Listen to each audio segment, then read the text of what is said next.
directions, sir.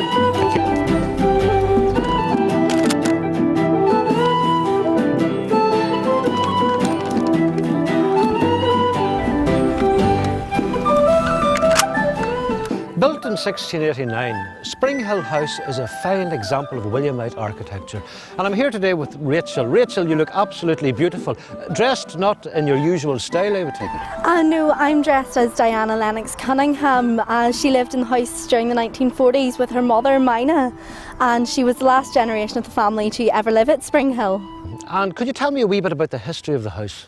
Springhill was purchased by the family originally in the early 1600s, but the original house at Springhill was burnt down. So the house that's behind me now was actually built in the late 1600s. This Williamite house played its part in the 20th century, I believe, during the Second World War.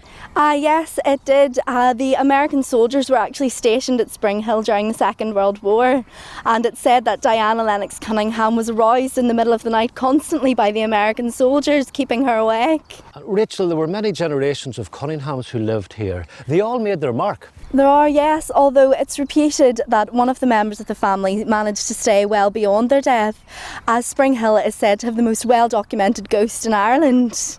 A ghost in that house. But whether the house is haunted or not is something you'll have to find out for yourself when you visit.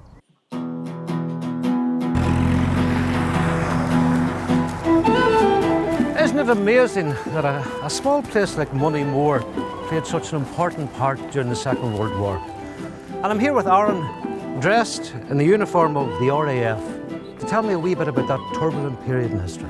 Yes, that's correct. As RAF officers, they would have been stationed at local airfields in the area, and they would have worked with the soldiers that were stationed here at Springhill.